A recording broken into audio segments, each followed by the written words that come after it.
Review নিয়ে তো টালবাহানা চলছে। কখনো 4 তারিখ, আবার 8, আবার 5, এগুলো চলতেই আছে। যাই হোক, দেখা যাক, পজিটিভ থাকছি আমরা এবং নিশ্চয়ই ভালো বেঞ্চ গঠন হবে এবং ভালো কিছু হবে। এরই মধ্যে গতকাল মুর্শিদাবাদে এসেছিলাম। আমার যেহেতু পুরনো জায়গা, যেখানে আমি ছোটোবেলা থেকেই পড়াশোনা করেছি মুর্শিদাবাদে, এবং সেখানেই আমার ওবিসি সার্টিফিকেটটাও জঙ্গিপুর এসডিওর আন্ডারে, সেই জন্য জঙ্গিপুর এসডিওতে এসেছিলাম, যেহেতু স্পেলিং মিস্টেক ছিল সেই জন্য। তো সেখানে সবার সঙ্গে দেখাও হয়েছে। আজকে এই মুহূর্তে দাঁড়িয়ে আমি আমার পুরনো যে স্কুল ছোটোবেলার, মুর্শিদাবাদে ঔরঙ্গাবাদ হাই স্কুল, আমি সেখানেই রয়েছি। আমরা রিভিউটা দেখছি। রিভিউয়ে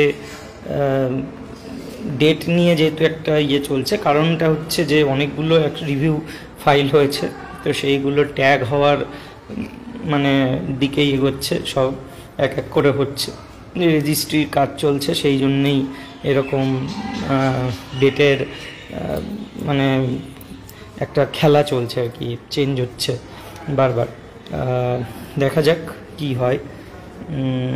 এখন ব্যাপারটা হচ্ছে নতুন করে একটা জিনিস বলার, কোনো কিছুতে মানে উড়ো খবরে কান দিয়ে এটা হয়ে গেল, এটা শুনছি হয়ে গেছে, এরকমটা না করাই ভালো। উড়ো খবরে কান দিও না কেউ। যা হবে সময় বলবে, ওয়েট করো, ধৈর্য ধরো, যেটাই হবে সেটা সময়ের সাথে সাথে হবে। এই বিচারপতি এই হয়ে গেছে, বেঞ্চ ছড়িয়ে দিলাম তাদের নাম, খুব খারাপ জিনিস এগুলো। এটা একটা রায় বেরিয়ে গেছে নাকি, এগুলো করাটা ঠিক নয়। তো সেই জন্যই বলছি, যা হবে সেটা হতে দাও, ওয়েট করো। এখন ব্যাপার হচ্ছে কোনো কিছুকে অতি উৎসাহের সাথে অ্যাকসেপ্ট না করাই ভালো। ধৈর্য ধরাটা দরকার এই মুহূর্তে দাঁড়িয়ে। শুধুমাত্র নিজেদের কাজগুলো করে যেতে হবে। আর অনেকের সমস্যা জানাচ্ছ, কিন্তু দেখো, একটা কথা বলে রাখি যে আমি নিজেই তো একটু আগ বাড়িয়ে হয়তো হেল্প করার চেষ্টা করছি, কিন্তু এটা সম্ভব না যে প্রত্যেকটা ইস্যু সেটা সলভ করা, তো এরকমভাবে হয় না। যা যা এডিটিং অপশান দিয়েছে সেগুলোই এডিট করা যাবে। বাকি যদি কেউ কিছু করে থাকো, সেটার এডিটিং তো এই মুহূর্তে সম্ভব হচ্ছে না। শুধুমাত্র যারা এক্সপিরিয়েন্স মার্কস দিতে পারেনি, সেই ম্যাটারটা একটা আলাদা করে কালেক্ট করে চেয়ারম্যানের কাছে দেওয়াটা দরকার এই মুহূর্তে। বাকি খুব একটা ফ্যাক্টর নয়। তো যাই হোক, দেখা যাক। আর এগুলো নিয়ে এখন এই মোশন হিয়ারিং, ফ্রেশ, এগুলো এখন মাথায় ঢোকানোর দরকার নেই। ওয়েট, দেখো কি হচ্ছে। ওর মানে কারোর কথায় এখন কান দেওয়ার দরকার নেই। এসব বিগত দিনেও প্রচুর এরকম হয়েছে, আগামী দিনেও হবে। সত্যতা এখনও অবধি তো কেউ জানে না, তাহলে ওই কোন বিচারপতি থাকবে, কি হয়ে গেছে না হয়েছে, এগুলো শুনে লাভ নেই।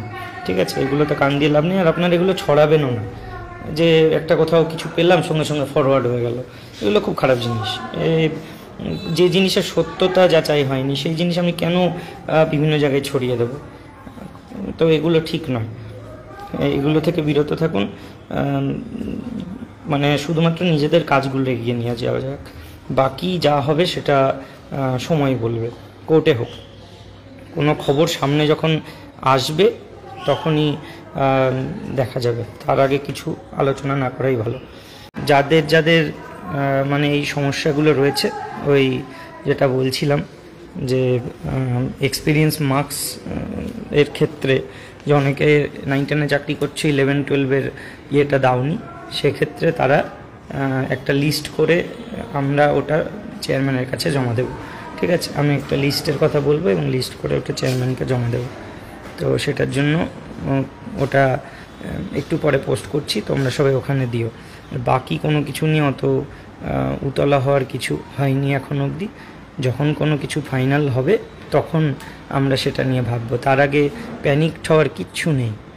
এই কে একটা কি বললো বা গ্রুপে খবর পেলাম, তা আমি এরকমভাবে যদি আমি এখন কোনো একটা খবর দিয়ে দিই, তো সেটাই যদি এখন গ্রুপে গ্রুপে ছড়িয়ে পড়ে কোনো রকম অথেন্টিকেশন ছাড়া, ঠিক আছে, তাহলে ওটা ঠিক নয়। এগুলো বড় বাজে দিক এবং এটা করাটা উচিত নয়। ঠিক আছে।